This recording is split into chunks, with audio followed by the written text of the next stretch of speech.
If you would have asked me 5 years ago what the on-trend brewing thing would be in 2021, I would have guessed something with the letters I, P, and A. And I would have been wrong. Laugh all you want, but hard seltzer is here to stay. And Imperial Yeast's new seasonal strain W04 Paramount can help brewers get the most out of their water fermentations. A clean and aggressive fermenter, Paramount will produce an excellent seltzer with low fusel alcohols, plus it's gluten-free. If you've tried making seltzer with standard ale or lager strains, you know the struggle. And Imperial Yeast is here to help with W04 Paramount. Learn more about this novel strain at imperialyeast.com and pick up your W04 Paramount before it's too late.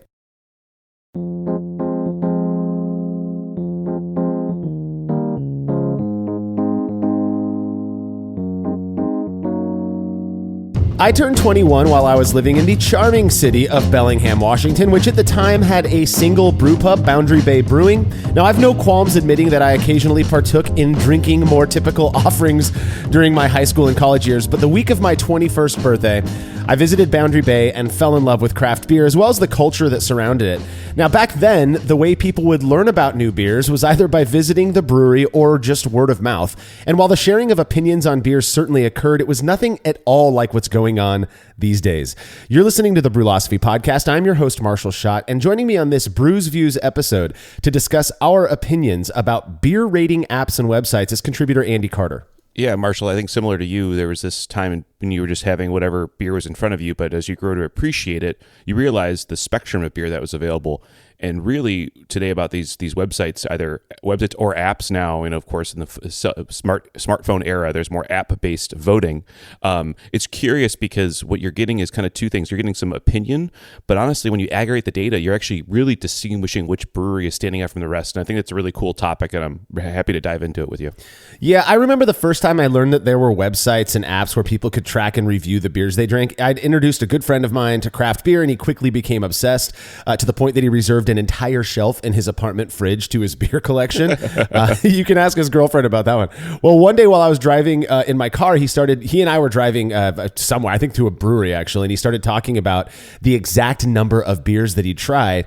And when I asked how he knew that, like that's something I'd never tracked, he told me he was keeping track of it on what ended up becoming a very popular beer rating website. I had some opinions on it then, and I have some opinions on them now. I think this is going to be a fun one, Andy. Now, a little disclaimer that I like to give prior to every Brews Views episode, seeing as this series is specifically intended for us to share our unabashed views on certain topics, we will not be censoring ourselves as much as we usually do. So if certain language is something that bothers you, you may want to pass on this episode. We're not going to be flagrant or intentionally offensive, nothing like that, just less filtered than usual. All right, if you're a fan of this show and you'd like to receive a reward for your support, consider becoming a patron of Brewlosophy over at patreon.com/Brewlosophy. By making a small monthly pledge, you'll receive rewards like access to unpublished contributor recipes, unique discounts at YakimaValleyHops.com, and an invite to a monthly live Q&A session with somebody in the brewing world. This month's guest is Barry Chan from Seattle's Lucky Envelope Brewing, who make all sorts of incredible beers, though I'm particularly fond of their deliciously crisp lagers. Barry sent me some of their Helles last year, and I'm telling you, this stuff is phenomenal.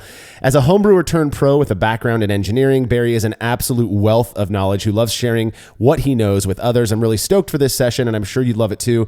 If you want to be a part of it, you have to make sure to make your pledge at patreon.com/Brewlosophy by May 20th, 2022, as Barry's going to be taking questions that Saturday, May 21st. All past sessions are available on our private Facebook page, so you can go back and watch them whenever you like. Learn more about becoming a patron over at patreon.com/Brewlosophy. Another really easy way to support us is by using the links found at brewlosophy.com/support when you're doing your shopping online. Your experience doesn't change at all, and we get a little kickback for the referral. And if you wouldn't mind letting us know what you think about this show by leaving a rating and review in Apple Podcast or wherever it is you listen to podcasts, we really would appreciate it. We're really kind of pushing for that 1,000 review mark, and we're almost there. We're about 99 away, I think. All right, feedback is brought to you by Clawhammer Supply, who are known for their incredible all-in-one electric brewing systems. I've had the opportunity to brew on both the 120 and 240 volt systems, and I'm telling you, they are legit, effective, easy to use, and a relatively small footprint. Also, Clawhammer Supply has everything you need for your home distillery, so you can go make your very own spirits. Plus, the dudes behind the company couldn't be cooler. Go see everything Clawhammer Supply has to offer at clawhammersupply.com, and don't forget to let them know Brewlosophy sent you when you're checking out. That's clawhammersupply.com. All right, real quick, we got a ton of feedback on our recent experience episode where Steve and I talked about naming beers. I'll fully admit that I did not expect that show to be nearly as well received as it was. So all the feedback was quite validating. Now, we don't have enough time to get to everything in this episode, so it's likely you're going to be hearing feedback from people about that naming beers episode for a while. All right, Jeremiah Picard from Mansalona, Michigan wrote in with feedback after listening to our recent experience episode where we talked about naming beers. He said, you mentioned sometimes when naming beers for Brewlosophy articles that they start with the same letter as the beer style. I wonder if this is a carryover from watching Disney as a kid. Many Disney characters are similarly named: Mickey Mouse, Bugs Bunny, Daffy Duck, etc. I absolutely loved the episode. So for me, I write the contributor as writing the experiment articles. I usually make the name a pun on the experiment, so it's not any consonants or any type of letter play. It's always about whatever the experiment is. What's it is. So like, I think one of them, I don't know if this was one published one yet, but you could, beating a dead horse, obviously something related to something we've already done many times before or something we've asked the question a lot before. That's one of them. I'm trying to think of other ones, but basically it's just a pun because I love puns. I'm a pun, I think, and most beer names are puns too, right? So. Yeah, I like the pun part of it as well. But the alliteration thing is very common, and there's really no way of knowing if our tendency to be alliterative when naming beers came from our childhood experiences with Disney characters. And while I guess it's possible, I'm kind of personally more inclined to think that both beer names and Disney characters are alliterative for the same root reason. And I don't know what that is, but maybe it's just because it sounds fun. It rolls off your tongue nicely. Easy to remember, that's a big key thing in marketing. Yes. And Disney is a marketing company, if it's anything, right? The one thing I remember from grad school was when I was learning how to do stuff in grad school, it was always if you need to make a name for something first because you're going to call it that thing like 1,000 times, right? So especially in marketing, it's got to be small enough, memorable. It's effectively communicating what's going on.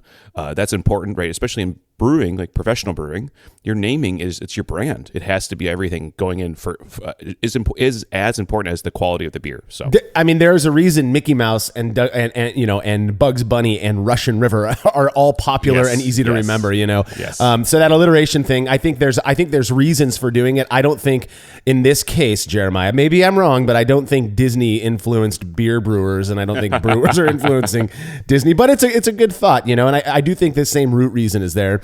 Well, thank you for that feedback, Jeremiah. Next feedback comes from Ian Grant, who said, I'm also a middle-aged white man who is a pro brewer. Given my place in society, I'm aware that it's much easier for me to unintentionally offend or, quote, punch down with my beer names. I try my best to avoid intentionally offensive beer names, but sometimes even my best efforts still fail. Fortunately, the beer writer Carla Jean Lauder, who goes by the handle @BeerBabe on Twitter, developed a wonderful flowchart on how to avoid the pitfalls of offensive beer names. I've consulted this chart countless times, and it's helped me steer clear of some pretty problematic names.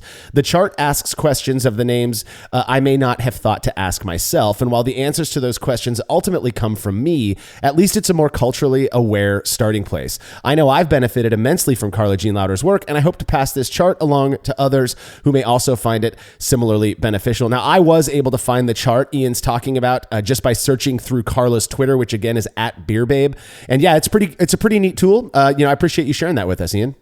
I've seen that chart as well, and it's very helpful because sometimes you just experience your life experiences and show you everything, right? And that's something I've learned a lot in the last maybe 10 years of my life is that my growing up and how I was raised maybe shielded me from some things. And you need to take on all perspectives, especially to be an effective marketer, but just to be a good human being, right? You need to see all these things and experience them and understand where people are coming from. And it's going to make you sometimes putting limitations on your creativity will make you more creative, right? You understanding the boundaries of what you should and shouldn't do will help you move more creative. So absolutely check that chart out. It's really helpful. Yeah, I was thinking about the offensive beer name thing. We got quite a few emails about that as well. I don't know how this is going to sound because I don't want it to sound too highfalutin or whatever. But in my day job, right, as a psychologist, we have to walk that line, often, and I work with women. Specifically with women in a prison. And so there are just things that in my mind, you just don't cross that line. Right. Absolutely. And so if there's if somebody wants to name a beer, like, Bro Hug or something, I don't think that's offensive in any way. If somebody wants to name, a Sister Act or something like that, that's a movie, but those are like the I guess, gender kind of inspired names Yeah. that I don't view as being terribly offensive. And there may be someone out there who does, but we got to think about the masses as well. Right. Yeah. And so there's this part in my mind where it's like, I know the line not to cross is when you can question if it's sexual, basically. Yes. And if it can be questioned that way, I don't even care about a name nearly enough to cross that line or even toe that line. And so I just stay away from it. Lately, the beer names that I've been doing are like old school philosophers, little things that they've said that I turn into a beer name, or, you know, because that's really the stuff that inspires me, not, bro jokes and stuff. So, Yeah, I mean, it just depends on who you are as a marketer, right? And I think what you find more often is not the, oh, I'm sorry, this was slightly where it's the people that go way overboard, and it's clearly they have nowhere else to go. Yeah, exactly. When their marketing is completely dripping in just innuendo, it's just not even funny anymore. It's actually sad. It's cringy, is what it is. It's cringy, exactly. It's cringy. So just avoid it. And I like the philosophy stuff. I mean, Hill Farmstead was very, very famous for looking at philosophy books and naming their beers that way. I mean, there's inspiration everywhere. Just go and find it. Go to the library. Here you go. Go to the library. Yeah, learn how to read.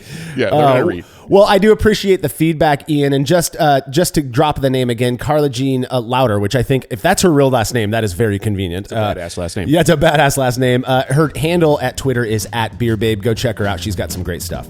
All right, if you have show feedback, you can send it to feedback@brewlosophy.com or drop us a line on social media. We've got to take a quick break. When we're back, we will be sharing our unabashed and unbiased opinions on beer rating websites and apps.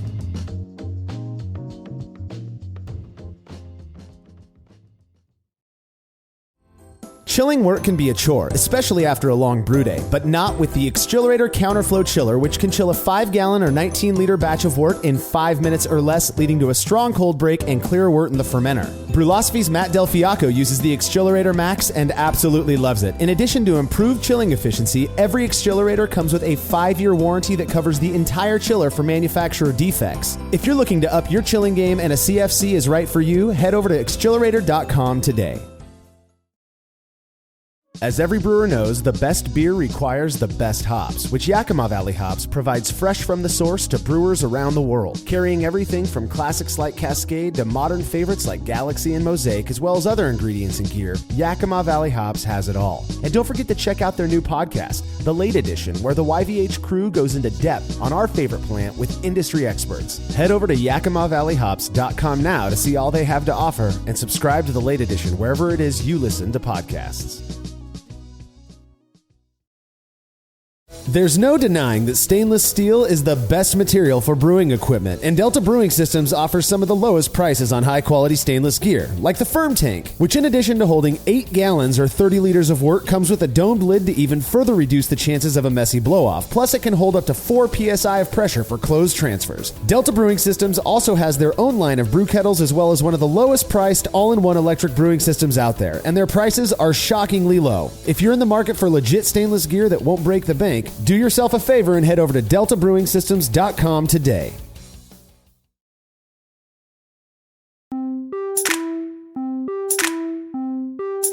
I mentioned earlier a bit about my first introduction to beer rating websites and apps. My buddy Chris was newly obsessed with craft beer and discovered a website that not only allowed him to track the beers that he had tried, all of the beers that he had tried, but rate and review them for all to see. All of his reviews would go public, just like every other user's. This was over 10 years ago now, which just blows my mind. And it seems the whole public beer rating thing has just blown up since then. You know, it's interesting.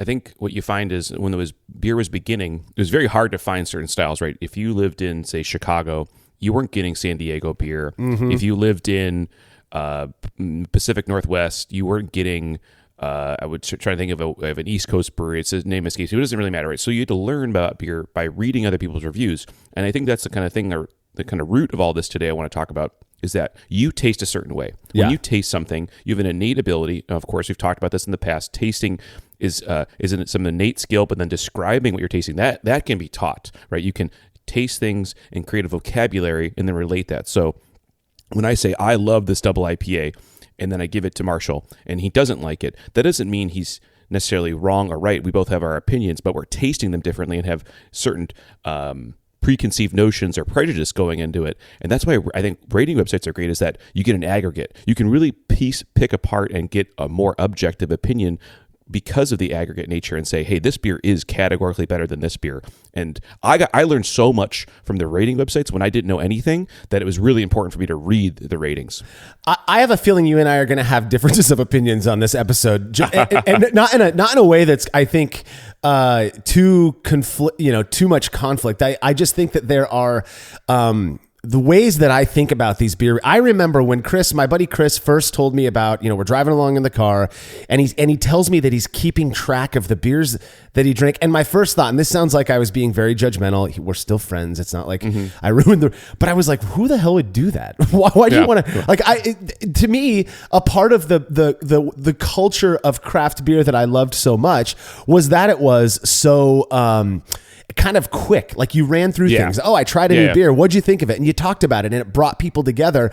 Yeah. And then suddenly there's this website that you can go to and read some random person's, thoughts, subjective thoughts on a beer, which we'll dig into that a little bit more. Yeah. To me, it felt kind of like this odd blend of like Rotten Tomatoes and Yelp for beer. And it was like, that's what I think of is like, how many times have I seen a Rotten Tomatoes review of a movie and I'm like, well, shit, I don't want to watch that movie. It sounds like it sucks. And then I see it and I'm like, that was awesome.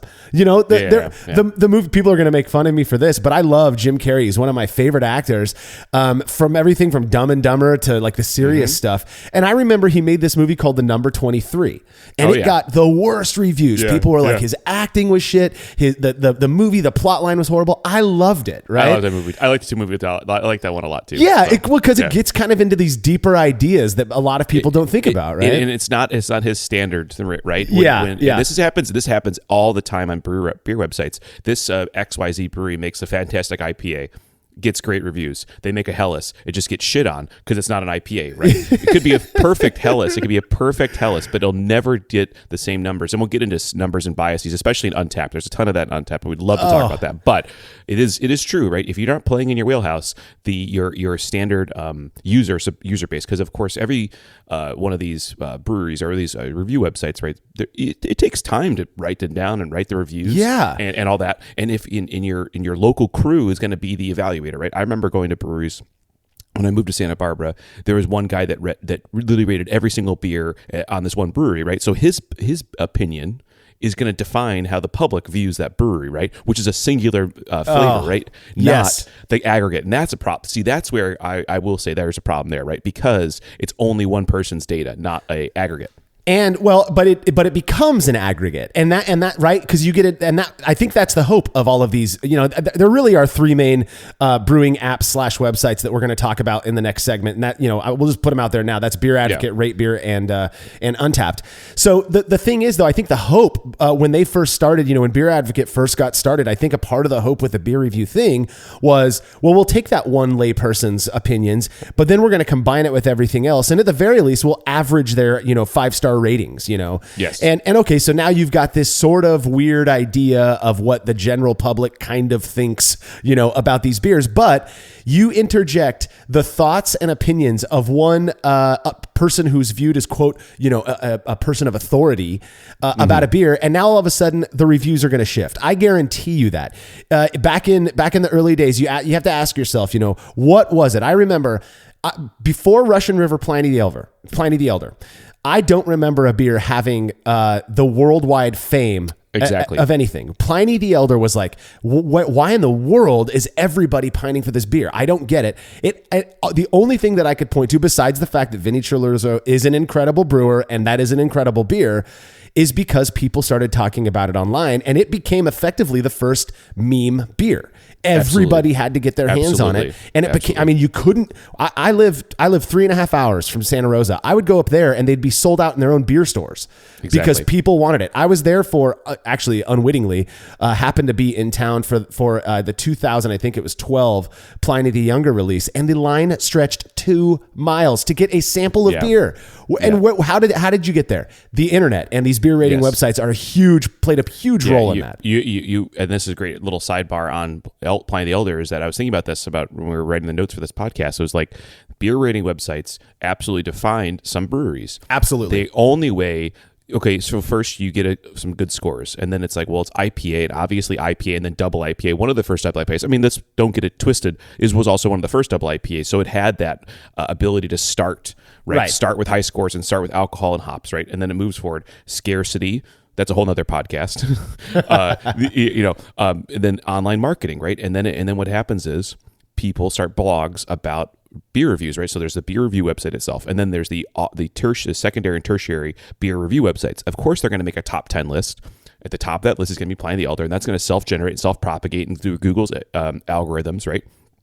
Forward, and then you're going to find out you just have a bunch of people. Now, the best part of this is because it's scarce, it just drives more hype, which is going to drive more people to go get it, which is harder to get to. Another whole part of the review websites is, a little bit of bias. And if it's hard to get, if the beer is hard to obtain, you might score it a little higher because it was, I finally have it, right? That acquiring it, right? Versus it's just off the shelf. So of course, I mean, I would have to say, I don't know what the percentage is. I mean, I'm going to say it's not a majority. I'm going to say 20 to 30% of the reason Pliny the Elder has such a captured the zeitgeist, and still to today, right? Still till today, it still has that, is these beer review websites, because it was able to propagate the information way outside of Santa Rosa way more quickly than just a typical marketing campaign ever could. Absolutely, man. And that's the thing is like, I'm glad that there are, I'd be lying if I said that there aren't certain beers out there that I'm glad because of beer rating websites and apps,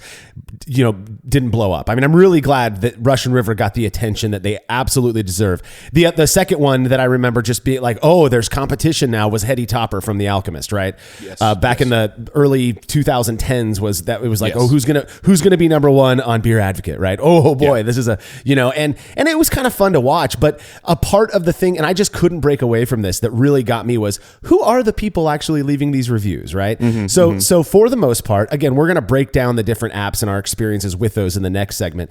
But in general, what these websites and apps are doing is, accumulating all of these reviews from lay people, from people who have less experience than even the BJCP judges, that we've talked about in a prior episode.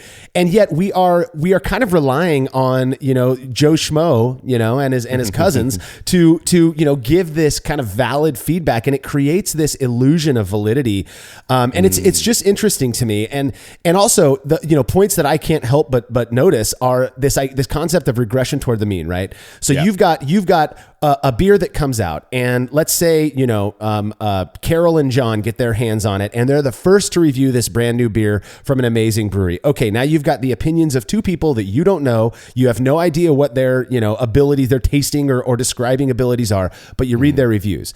Okay, cool. She rates it a 2 out of 5 star. He gives it a 3 out of 5 star. But then you start to get hundreds and hundreds of more people over the following year, and next thing you know, you start to see this kind of average number bubbling around, and it just kind of sticks there, and it really doesn't tell you much anymore, right? Because you're gonna have people give it a 5 star, friends of the brewers, basically. You're gonna have people give it a 1 star, people who hate that brewery, and then you're gonna have all of the normal people in between. It's and then go and read. This is the part that I always laughed at. You go and read the tasting notes, which they always organize, in my opinion, one of the most annoying ways, which is the aroma, flavor, mouthfeels. Like, you don't have to break it down like that. Just give us one sentence. But they go and they do that. They use all the same nerdy language to try to sound good, and then you're like, well, they describe these completely differently. You got one person who tastes peach, another person tastes mango. What am I supposed to trust here? To me, it just sends the message. You got to try it for yourself. Maybe you're going to like it, Well, that's just something, and I mean, I have my own little personal system, which I found. I think I got it from like a chef or something. It's more like a 1, 2, 3, which is a 1 is I would not have had this again. 2 is I would come back here. 3 is you need to come here and try this, right? So it's a little more. It's a little more. It's like a Michelin star type system, though. A 1 Michelin star is pretty good. There's more of a. It's not binary, but the thing is, there's going to be a lot of 2s, right? There's not being that many 1s. You wouldn't be in business if you're just only making 1s. Yeah. And of course, three level breweries, right? Versus you have to come here. I tell someone else to come here is also rare, right? But you should not be dissuaded by a lot of twos. I mean, is the beer is good, right? The beer is what I want or what I expected, right? Sometimes there's, especially with the beer rating websites, when it's like, oh man, this brewery is so awesome. I'm going to drive 3 hours to get here. Or I'm going to take a trip, and you get there, it's like, oh, this sucks, right? And it might not have sucked if you didn't take all the time to get there, right? You're also biased in that way of, oh wow, I took all this time to get here, but. Yeah, like you said, you do need to try it, except there's a little bit of filtering. That's why I like Beer Advocate back in the day. I like the little bit of the filtering aspect of, if I have only so much time, where am I going to go? Or if I'm going to plan a trip somewhere, where would I go out of my way? This looks like a good brewery, I'm going to go here. So yeah, and again, the cumulative effect thing is helpful for that, I guess. Kind of influencing that decision of which brewery in this town that I've never been in do I want to go to. You pull it up and you're like, oh, they've got a lot of 3 and 4 star reviews. This other place has a bunch of 1 and 2 star reviews. Exactly. Maybe I'll trust the masses on this one and go there. And I'm not dissing it on that. There's this, and I talk about this all the time. Perception, human perception was kind of my fascination. It's what drove my career choices, is the way that human beings perceive things, and this assumption that we are, what the inputs are perceived the same way by everybody. And I know it's a common argument, but this idea that, like, when I see something that's black and you see something that's black, we don't actually know that we're perceiving the same exact thing. We just know we're describing this thing that we see as the same.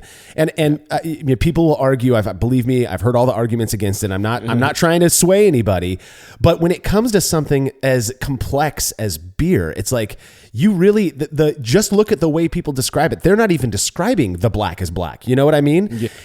And so there's this kind of division between the objective and the subjective. I remember chatting with Gordon Strong a few years ago about that when it comes to the BJCP judging thing, and he was we were kind of talking about my pulling away from judging, and a part of it was that this internal conflict that I had where, I'm sitting here. I just had a talk with somebody at work about the similar concept with human evaluation, right?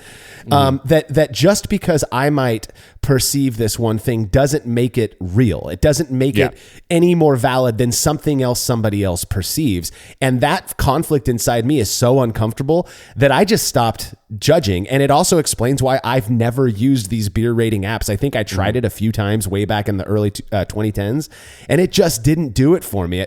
I felt false, if that makes sense. Oh, no, I 100% agree. I think what I had found, and this is just about judging for a second, because we are talking about beer evaluation in the consumer way, but beer judging or, rating or just describing beer is what I found was early on, I felt very inexperienced. I felt very I felt like a neophyte, right? You what am I doing here? And then you don't do it. And I just came to them a different way, which is I use the data in a very different way, in my opinion. So first, I don't really use the websites. I don't write to the websites. I read only. I'm reading the websites. You're a lurker. Yeah, I'm a lurker, right? And so for me, BJCP judging, at least, I get that feedback as useful. The number's useful, but I use that.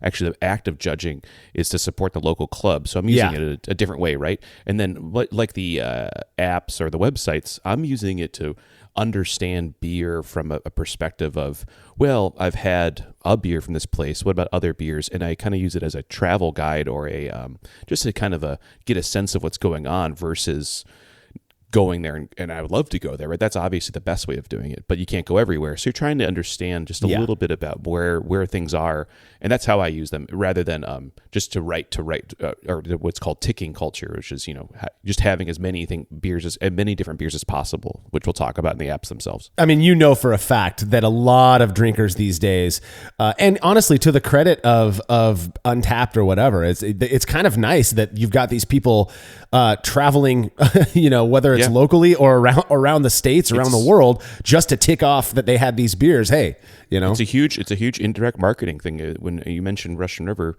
they'll release a report at the end of every Pliny the Younger season. They'll say, Pliny the Younger sold this many 8-ounce pours, and we distribute this much beer, but it brought in millions of dollars into Santa Rosa's economy. That's millions of dollars, right? Yeah. You can't ignore beer travel, beer tourism, and these apps absolutely drive that. And I was kind of holding off on on giving my positive spin, but that is definitely one of them, right? Is that it is a marketing tool, and I think breweries were smart to hop on that wagon, to go that route, to realize they can use it as a marketing tool. And I mean, we got I wish I could remember what the comment was. It was pretty funny, but House of Pendragon recently released a cold IPA, and they shared a review on it. I think it was like a middle of the road 2 or 3 star out of 5 review on Untappd. But the comment was pretty funny. It was like, this tastes like if you take a Coors Light and blended it with a New England IPA or something like that, And it's like, okay, that's funny, And then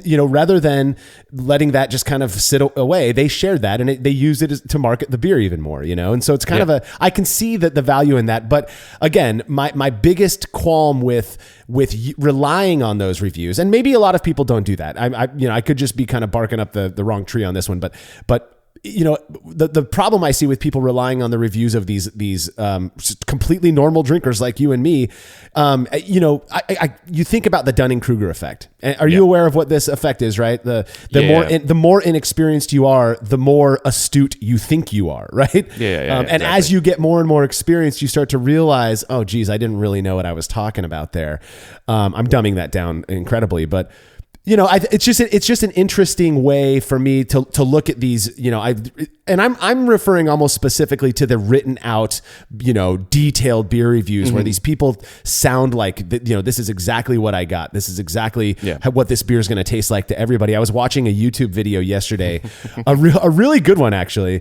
And the host of this channel, who is a great person, made a comment about a beer he brewed. I think it was a Helles or something like that. And he made a comment and he's looking, he goes, I find it in the keg and it came out looking beautiful, just like a Helles that you would pour from the bottle. And I'm looking at this thing going, no way. That's just not true. That is like factually inaccurate. But to him and a lot of the people who commented on it, it looked like a perfect example, of a Helles. And so there's this weird thing where I'm like, see, that's what I'm talking about. It's like, clearly people are viewing things differently and yet they write about it as if it's, fact. And I just think it's weird. I don't know. I think it's just how some people write and they want to, I do this, I'm going to admit it, I do this in the BJCP. When I write, I'm writing kind of from not a rote, memorized kind of thing, but the structure of how I write. I mean, if I'm trying to fill in the blanks, right, I'm on the road, right? I'm walking down the road, which is the score sheet, right? Yeah. And if I have to skip over some puddles because I'm not sure of what to say, I'm going to maybe lean on some of my old, ways of talking about stuff to get us to the end of the sheet, right? Yeah. I don't think I'm lying. I'm not trying to be mischievous or incredulous here. Right, I'm walking down the road, but it happens. So you have to fill in the blanks somehow, and it's tough. There's no perfect beer review, in my opinion. Yeah, So I got to qualify myself here because I feel like the tendency for a lot of people in our culture is all or nothing, black or white. Yes. I am definitely not saying that if you are a beer reviewer on Untappd or Beer Advocate or Rate Beer or whatever, that you are lying to people or that you think you're better than other people. I'm not saying that at all. What I'm saying is that on either end of that spectrum, there are the people who take it as their opinion is actually objective, that it's not this subjective impression, and they write it as such. And particularly when you see the occasional beer celebrity, as it were, write that, and then next thing you know, I mean, why do people describe DMS as tasting like canned corn or creamed corn? Because I guarantee you, in the last 15 years, somebody with some authority said it on a podcast or on a website, and so that stuck. I've never experienced DMS as creamed corn, and so it's like, but that is what everyone expects now because one person that everybody trusts said it. And so that's a part of where I'm coming in with this. Absolutely. Now, I do think these apps serve massive amounts of purpose. Like I said, there's that marketing aspect of it, which is wonderful. We need these breweries to exist because we love it so much. Exactly. But it also helps to guide consumers. Like you were saying, Andy, if you're going to a new town and you've never heard of any of the breweries in that town, open up Beer Advocate, open up Untappd, see what the people are rating these beers as, and use that as a guide. I mean, I love doing that. That's exactly what I use them for primarily. Exactly. No, like I said, I don't use the apps, and I think I never maybe admitted another very simple reason I don't actually use the apps. I don't want to know how many beers I've actually had. I'm trying to just leave that in the background. It's like start having a paper trail of you all don't the need proof. beers I've had. Yeah. I don't need proof. I'm good. I'm good with the memories. I don't need a paper trail. But I mean, like, there's people that want to do this stuff, and I have friends that love Untapped, love these apps. We'll talk more about it in a second. But like we said, it was a time and a place when these started that was important. It was right at the beginning of, I would call, the craft beer. Some of these apps, at least, or some of these websites, at least, started right at the beginning of craft beer's like rise in America. Yeah, and so they were going hand in hand. Like you said, I'm sure some of these were like, wow, Rotten Tomatoes is popular, Yelp is popular. What else can we do in this beer space? And that's what you get. Yeah, well, and in a way, kind of on that line of thought, it also helps to, or at least encourages the building of community, right? Yes. I've actually seen this a few times. It's not very often, but I've seen groups of guys who are all sitting around a table at a brewery or a brew pub, and they've all got their phones out, and I'm kind of keeping an eye on them, and it becomes very evident that they are, Untapped people. They're there together because they want to get these badges. Again, we're going to get into that in a minute, but they're doing this thing together, and I always wonder, did you guys meet because of this? Is that why you're friends? And if so, I mean, that in and of itself is enough justification for me, because that's what life is about. Is the people that you're with. It's the people that you're having those delicious beers with, or crappy beers, as it were. The other interesting thing that I noticed, and this will be the last point we hit on here, is I remember it had to have been right around the time that I was introducing Chris into the home brewing thing and craft beer, because I remember noticing, walking through a Total Wine, which is just a booze store that we have here locally. I'm sure it's worldwide. I don't know. But I'm walking through a Total Wine, and I start to see on the tags in the beer section, rate beer ratings. And I was like, what? That's weird. Like some weird rando website, people who nobody knows doing these ratings, and they're pulling it off, printing off the out of 5-star rating and slapping it on the tag as a way to entice people to buy this beer. To me, at the time, now that's old news, right? I think they still do it. I don't know.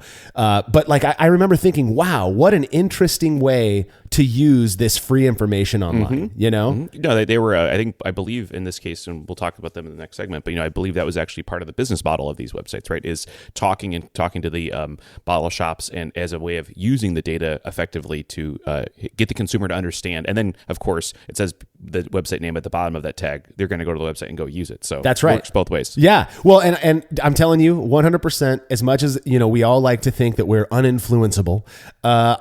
There were times where I'd be cruising the beer aisle, at the Total Wine or the Bevmo or whatever. And I'm looking and going, oh, this one has a whatever beer advocate or rate beer rating next to it. Let's read about that. And I go to the website and I read some of the reviews, and I'm like, that sounds good. And I'm engaging in exactly what they wanted me to engage in. They got the click, they got the visit. I'm buying that beer now because it stood out. It was something that was noticed already, right? And so I went with that one. I mean, I just think it's a fascinating concept that seems to have worked. Mm-hmm. Yeah. No, this is. We would not have. I don't think we would have nearly as many breweries today not the quality of breweries. I think the quality would always be there, but I don't think we would have the number of breweries if there wasn't this ability to market outside of indirect marketing, rather than you going out there and putting an ad in a place, or you making a video, or you making a podcast, right? This ability for the crowd to influence decisions, and for better and for worse, right? You can put your heart and soul and passion to your brewery, and then just get eviscerated on these websites. And that's going to affect you just as much as someone getting the most glowing reviews possible. So, and we've all seen it happen, Andy. the breweries where you're like, I've never heard of this brewery, but I want to give them a hug, man. Exactly. I feel bad for them. So, well, we've gone over some of our general thoughts on beer rating apps and websites. Though we haven't really gotten into our opinions on the most popular apps. I think they might be the main three, in fact. That's exactly what we're going to be doing when we're back from these messages.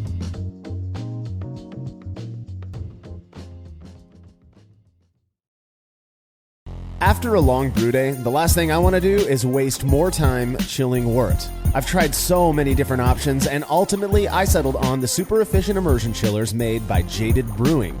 With the King Cobra and Hydra, I'm able to chill my entire batch of work, from boiling to just a few degrees above groundwater temperature, in as little as 6 minutes.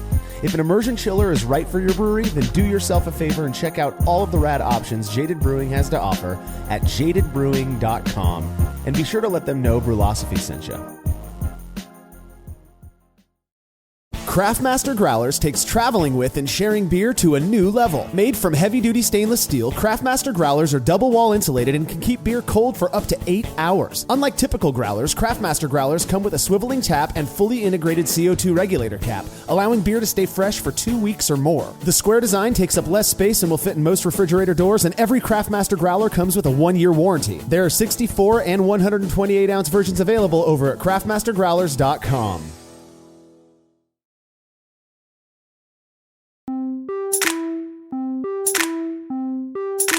These days, it is not uncommon at all to see people whipping out their smartphones while drinking a beer in a brewery or a pub to give their libation a rating and a review.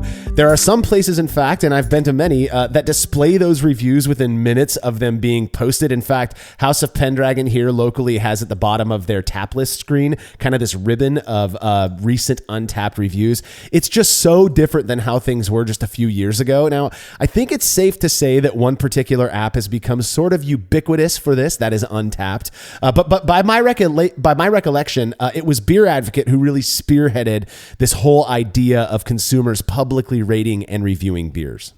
Absolutely. I remember getting into beer. I got into craft beer, let's just call it 0708, and you go online and you're like, okay, what are the websites? And I mean, I think the first thing when you search these craft beer reviews or whatever is Beer Advocate comes up immediately. Yeah. I mean, they're from the beginning, the owners of the review stuff. And I mean, this comes out of, if everyone remembers, beer styles, it wasn't just like came down from tablets, right? This was Michael Jackson, the famous beer reviewer in England, who codified styles, and then people were brewing to styles versus just making beer of whatever style they were making. Right. Historically, they started codifying styles. BJCP codified styles. Breweries start releasing beers in those styles, and then, of course, the internet is kind of right beginning at this point too, right? We all think the internet's been around forever. It hasn't. It's only 30 years old, and it's modern invention of it. So, the beginning of it was Beer Advocate. Dude, I was, I only did the research for this. And by research, I'm talking just like a quick Google. When I was prepping for this episode, I had no idea Beer Advocate got started back in 1996. Right. I mean, that's like the beginning of the internet. What in the world? I could not believe that it was that old. I mean, I wasn't even graduated from high school yet, and Beer Advocate had a website where people were reviewing beers. It was started by somebody named Todd Ahlstrom, I believe is how you say it. Yep. And others. And a couple of others, and they marketed themselves as kind of the go-to beer resource for millions of consumers each month, the benchmark for beer reviews, one of the largest and oldest online beer communities. Beer Advocate offers consumers consumer ratings as well as ratings of. This is one of the more unique things about them, the Bros, which I don't know if they still do that. This was one of the things that stuck out in my mind, as a memory of Beer Advocate from the early 2010s.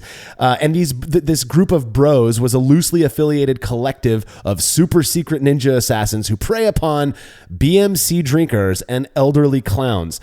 I will say on the record right now that right there, the concept of the Bros was what completely drove me away from Beer Advocate. I hated it. Yeah, so Todd and his brother Jason were some of the founders of Beer Advocate. I don't know the bro rating. I always took it to mean those two guys sat down, drank the beer, and gave it a number. So it's giving you both a crowdsourcing and then this other kind of, quote unquote, professional. A number two, right? So so my understanding, I thought it was just Todd and Jason as well. Okay. And but when I again poking around, I still do not use these websites or apps. Yes. I'll admit that right now. I'm not. It's in part because my focus is not on pulling my phone out when I'm at a brewery. Mm-hmm. I want to talk to the brewers. I want to talk to the other people drinking.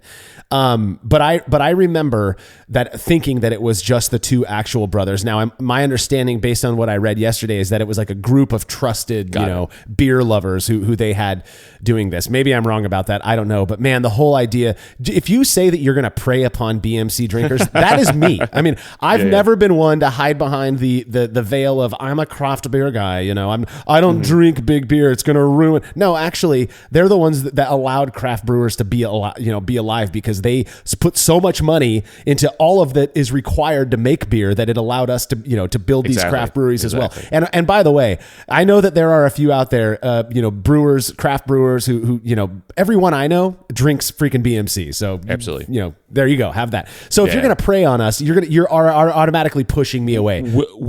Well, I will say there was this, I think it's gone now, which is what you're talking about. But back then, I think there was this tendency to be like, reject the higher authority in the name of craft beer, right? There was that was a feeling for, I would say, a good 10 or 15 years, especially in the marketing elements of it, right? But it was clear that was I would say, looking back, that was a marketing ploy more than a committed effort, right? Because you're still going to have a light beer, and especially the people like you or like whoever brewery, right? They're just drinking Miller Lite or Bud, when they're taking a day off, right? So this was it was a rejection of the past, so that craft beer could open its wings up a little bit. I kind of see it that way. So do I. But I also, to me, and don't get me wrong, I got caught up in it for a couple of years there as well. It's kind of fun. You feel like you're a part of the cool club, if you're a craft beer drinker, and I get that. Most people can't speak to why they hate BMC. They'll say say something like, "Oh, they're the Walmart," I heard that argument like last week. The Walmart or the Amazon of brewing. Well, actually, BMC are the foundation, and if you kill that foundation, everything on top of it's going to crumble. I promise you. Exactly. And that is to ignore that reality. It just proves a level of ignorance, I guess. That doesn't mean you have to go out and drink Miller Lite. Good Lord, and nobody's trying to get you to do that. But let's be rational here, And so again, that's an easy path for us to go down. We've already done a whole episode on that, so you can go back. But Beer Advocate, I feel like, and all the love in the world to Todd and Jason. I mean, don't get me wrong. Yeah. I like what they started. I totally get where they're at, and they have to market their product, their brand, as being something separate, and I get that.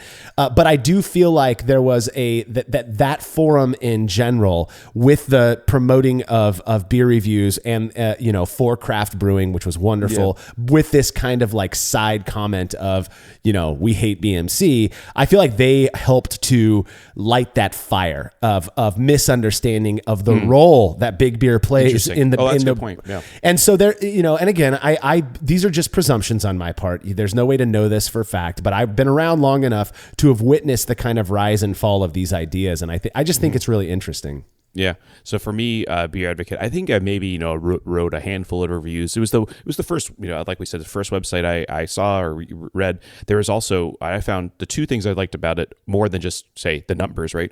The forum was actually quite active. Yes. The forums were a great place to talk about beer, to do meetups. I mean, I put out on Beer Advocate I was going to go to Belgium, and I put out a big trade, right? I was trading all my beer that I had in 2013 for whatever was in Belgium, and I only got a couple bites, but the one bite I got was huge because it was very much like, all right, I have this, you have this. What can you give me? And we set up a great trade. It was amazing. It was the only way I was going to get the beers I wanted, which were super old lambics, super rare stuff from Belgium. Only way. So that's a huge thing. So the other thing I really liked about Beer Advocate was not just the number. So, you get a rating like 3.8, right? But it also gave you the standard deviation. Oh, so it told you not only is this beer good or bad, but there's so much variation in the scores that it's probably maybe not worth it because the standard deviation was so high. So there's this good little bit of data analysis that they added to the score, which I think which really helped me out in terms of understanding, was the rating good or bad, or was this really consistent or not? That was one of the things that I actually really thought was smart of the bros, at Beer Advocate, was to include that standard deviation. And the thing that I always thought about when I would look at those ratings was, and I'll just put it into context. If you set down a Miller Lite in front of me in the can, so I knew what I was drinking, and then you gave it to the bros, or you gave it to your standard Beer Advocate reviewer, I would rate that Miller Lite based on what I know it is, an American light lager. And I'll be honest, I'd give it a 5-star review. I love that beer. I was drinking it last night. I'll be drinking some tonight. It is an excellent example of an American light lager to me. I've never had a craft version of an American light lager that I like more than Miller Lite. Don't burn me down for saying that.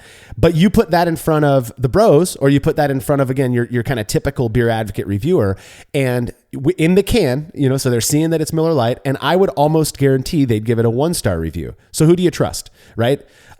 That standard deviation is very helpful because now you're looking and saying, yeah, okay, it's got an average of 3-star, but you got 1 5-star, you got 1 1-star, and this is, so you kind of have to make up your mind. Again, what I started to notice was that those standard deviations tended to be rather wide on most beers, except for popular ones, right? Yeah, I'm pulling up the numbers on Beer Advocate for Miller Lite right now. It has I should have done that. It has a 2.23, so like you said, pretty low. But the PDEV is 34.8. And that's its percentage of deviation within the rating. So there's a 34%, almost 35% deviation within the ratings. If you go to the first few, just like you said, first rating 4.2, next rating 3.89, 3.21. Honestly, I bet if you plot this over time, the numbers probably ticked up quite a bit. I would bet the low number is from really early reviews, and I bet it's getting only higher now because people are realizing, wait a second, what are we doing here? This is exactly the style. Or if the website, again, websites can be used for different things. If we believe a website is being used to categorize beers according to a style guideline, right? Is this beer close to style guideline? How close is it? This is the score. It should get a 5, right? It should get a 5. It's perfect. It's perfect. Or is it my opinion of the beer exactly influencing my score? Now that's a different website. That's a very different website. So I love that you looked up that those scores, and I was not expecting to hear that that Miller Lite was so highly rated. You think about that. Yeah. I agree with you 100%. I bet that if you went back to 2010 and you tracked, you plotted the average, for that year, the average rating, I bet you would start to see it creeping up. And I don't know what's happened over the last 5 or so years, but the hate of BMC has absolutely decreased. I think people are developing an understanding. Maybe people are kind of sick of being hateful. I don't know. But it is interesting. I've received emails from people who just listened to this show and they were like, dude, thank you for saying that. Thank you for not being just another cog in that, hate BMC wheel. And also I never had Miller Lite. Thanks for introducing me to that. It's great. I'm like, hey, that's cool, man. I wish Miller Lite would reach out and let us advertise for them. We basically do it anyways. I didn't have to scroll too far down to find a 1.18. Very simple, very simple evaluation. I won't give the person's handle out. You can find this. Tastes like fairy piss, less filling. So yes, the real wordsmiths of Beer Advocate here, ladies and gentlemen. I got to give it to some of the reviewers, man. They come up with some funny stuff to say. I like fairy piss, so there you have that. What do you think about Rate Beer? I remember this is an odd memory that I have. When I first discovered Rate Beer, again, I was never really active on these. I did have I probably still do have a Beer Advocate account, but I used it 100% for the forums, and it was right around when Brewlosophy got off the ground, and somebody had recommended that I share our results in the Beer Advocate forums. They weren't a big fan of me sharing my results there, so I bounced. But I remember I was sitting outside of waiting to go into a funeral, actually, and scrolling on my smartphone. It must have been like 2015 or so, and I came across this Rate Beer website, and it was I really liked it. It was clean, similar idea as the Beer Advocate website, but there were a couple of differences. Now, the biggest one to me is I don't recall them having like a bros feature. They really did just focus on the consumer ratings of the beers back then. Yeah, and I think if Beer Advocate was more of a insiders cognoscenti type website, I think Rate Beer is more of an open public forum, more or less. And like any website, like they can be doing the same thing, but then cultures develop around them. I think that's why the forums are important, right? Cultures develop from these interactions, right? Not just sending numbers to each other, but literally talking about beers, meeting up, discussing beers in person. I think you just find two different cultures. I know people that are on both. Yeah. I know people that use none of them, right? And then just or use one or the other, preferred one. I would say, and this is, I think I can say this, it's factual. There was a lot of divisive behavior on the Beer Advocate forums. Yes. Ownership and user base. That's right.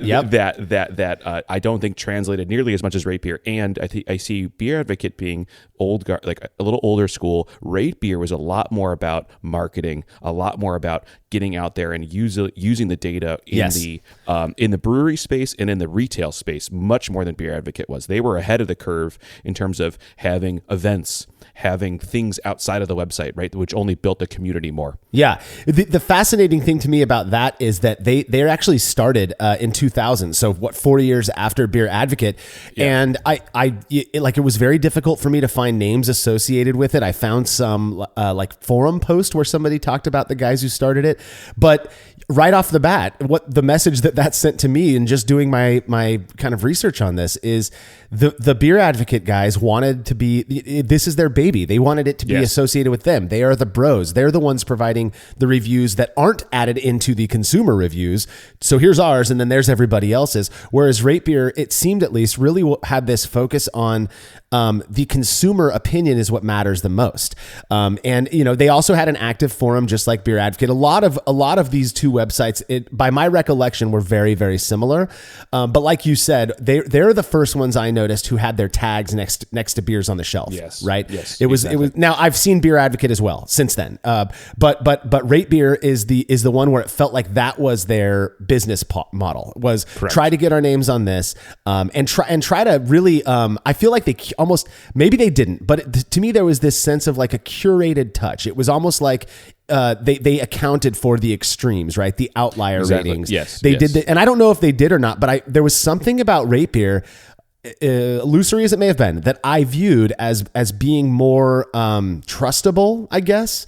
And I guess I just liked it more. And I'll admit, the divisiveness and the shit talking that happened on Beer Advocate on a hourly basis, it seemed back in the day, that is not my jam. I don't get into that. I hate trolling. I hate, hating on things. We don't even, when we do product reviews, and people don't understand this, I will not even spend the time writing a product review about something I don't like.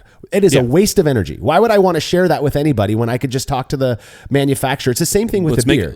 Let's make it better, right? You go directly to them and say, hey, this is a problem. Let's make it better and let's work together, right? And I think what you see with Beer Advocate, if I could be so bold, is when I was younger, much younger, right, way before I was drinking. This is the time when the website started. When I was 10.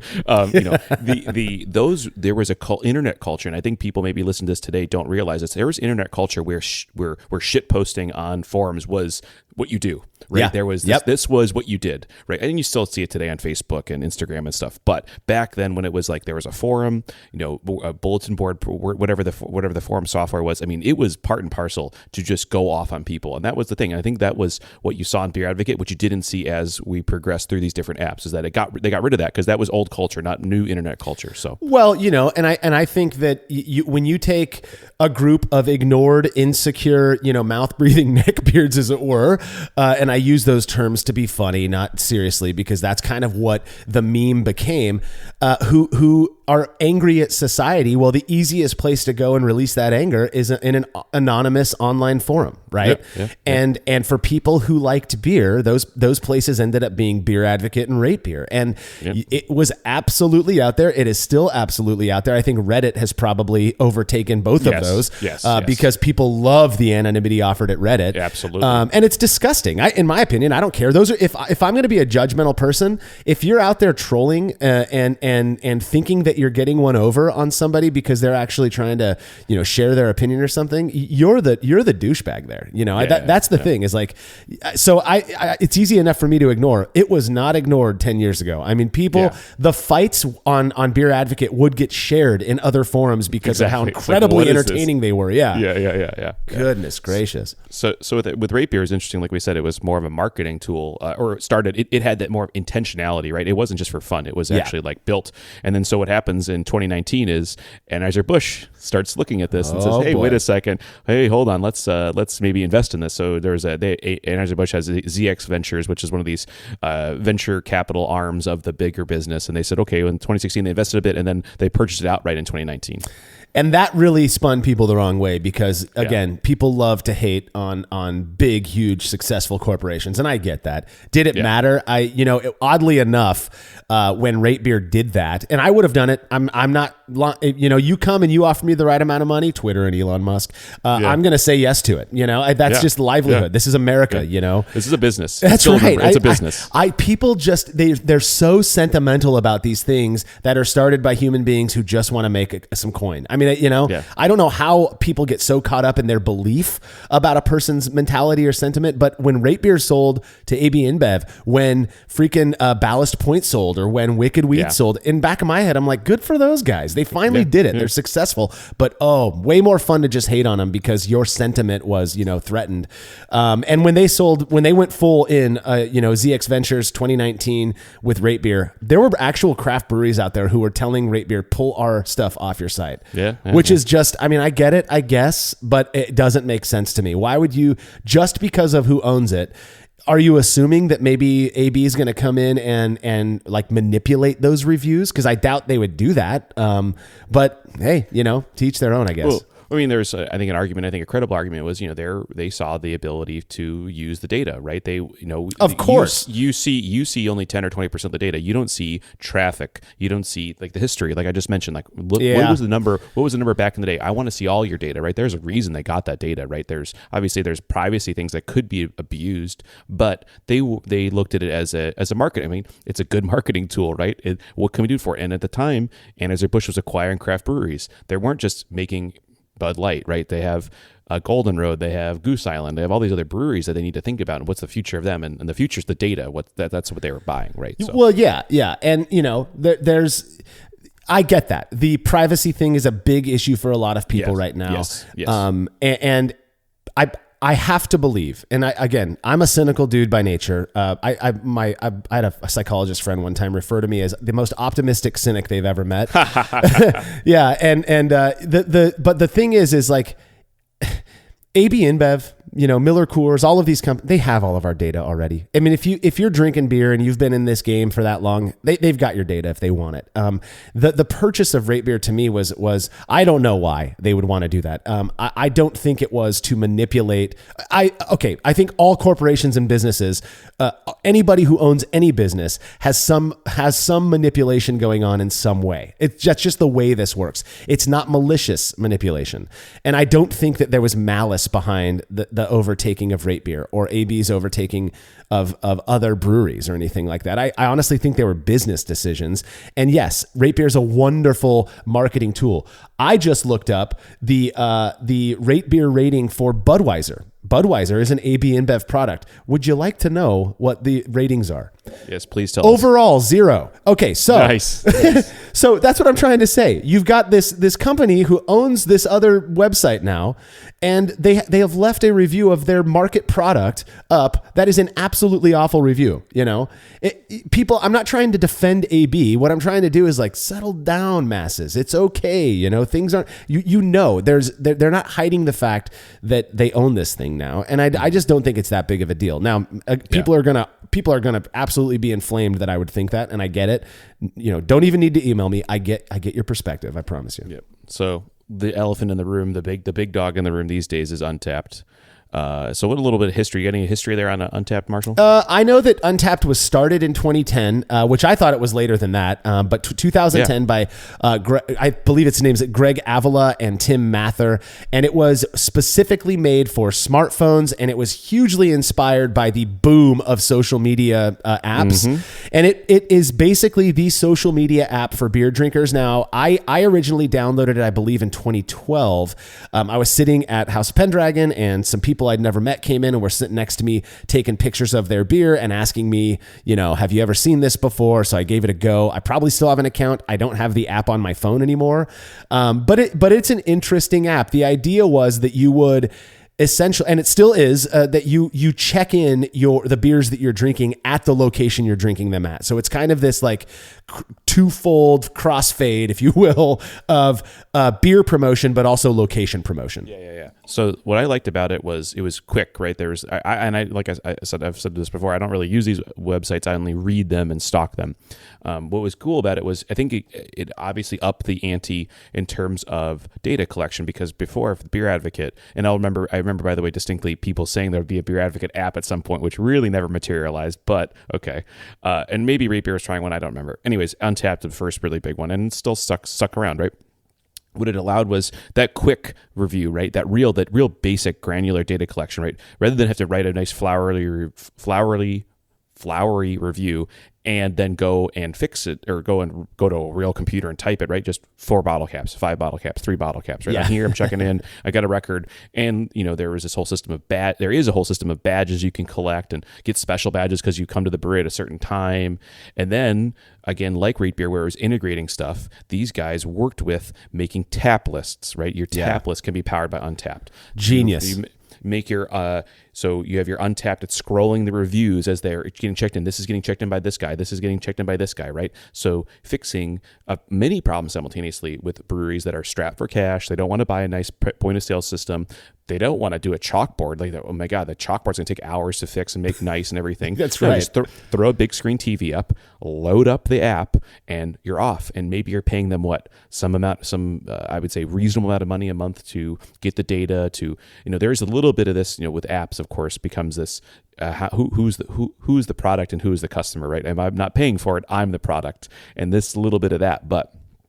It just revolutionized. I would say, I think it revolutionized beer ratings because now it became so easy to rate versus in the past where it was very cumbersome to rate. And then the data just went off the charts. The Untappd thing, kudos to Beer Advocate for what they did. Again, I know that I have my own opinions. That's what this episode is about.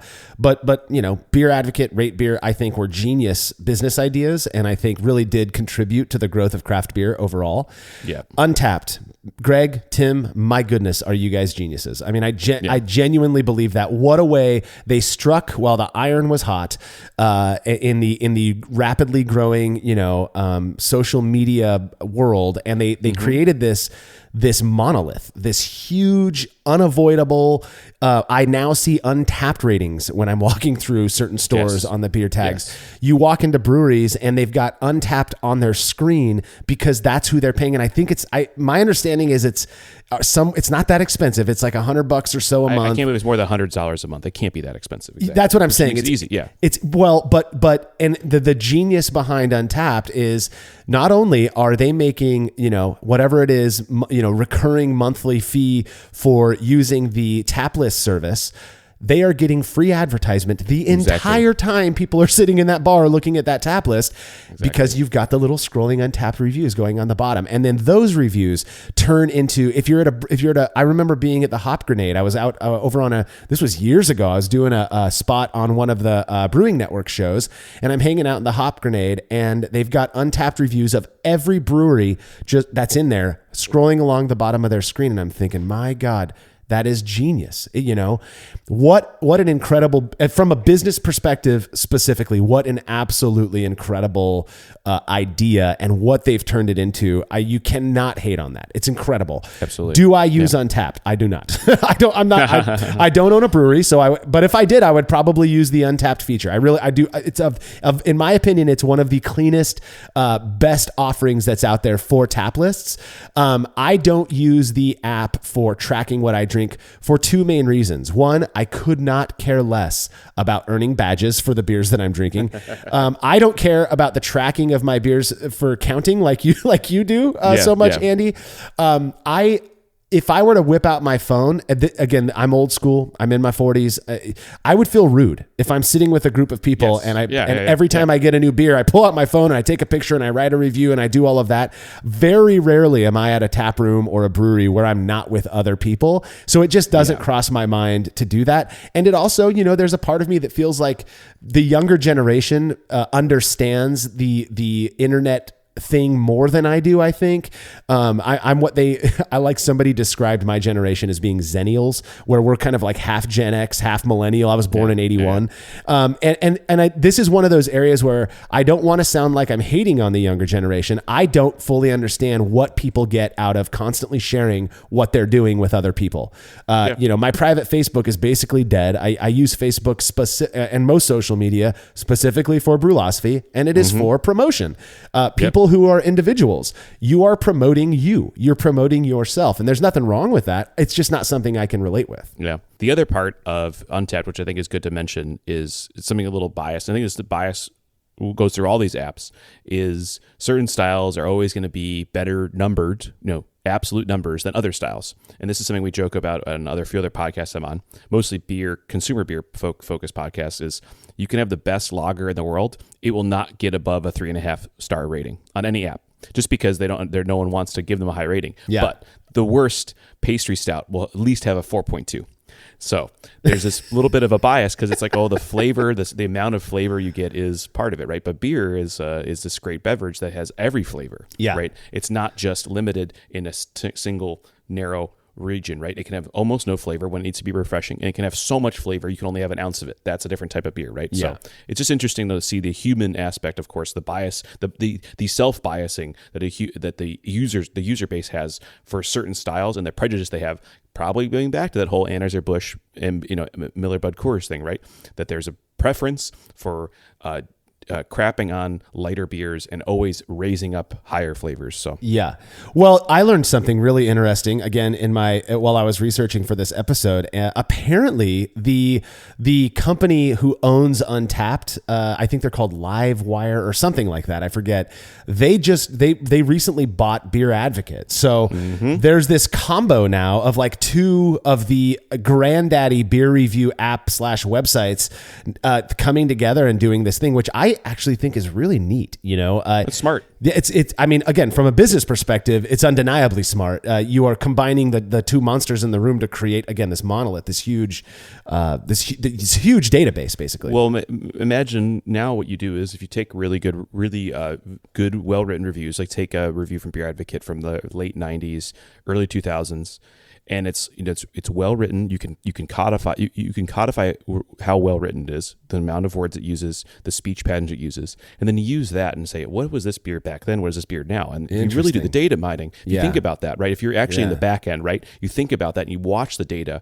You can tell a lot about maybe not what beer I'm going to make next, but at least get a snapshot of something, and maybe you can get something out of that, right? So there's all this.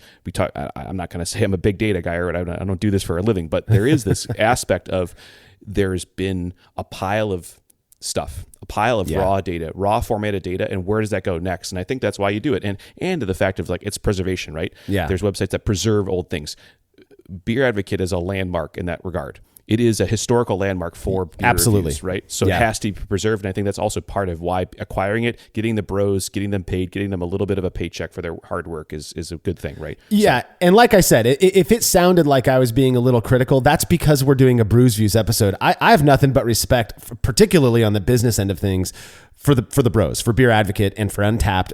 I mean, and for Rate Beer. I mean, I think it's amazing that they created these businesses that really did, I think, probably profited them quite well. I don't use them because I'm the weird one. I'll admit that. Untapped would probably be the last one I would use because I don't really like putting my nose in my phone when I'm doing social things. I mean, but at the same time, it's the one that I wish I was behind as a business person. It's the best business one. It's amazing. It's absolutely incredible.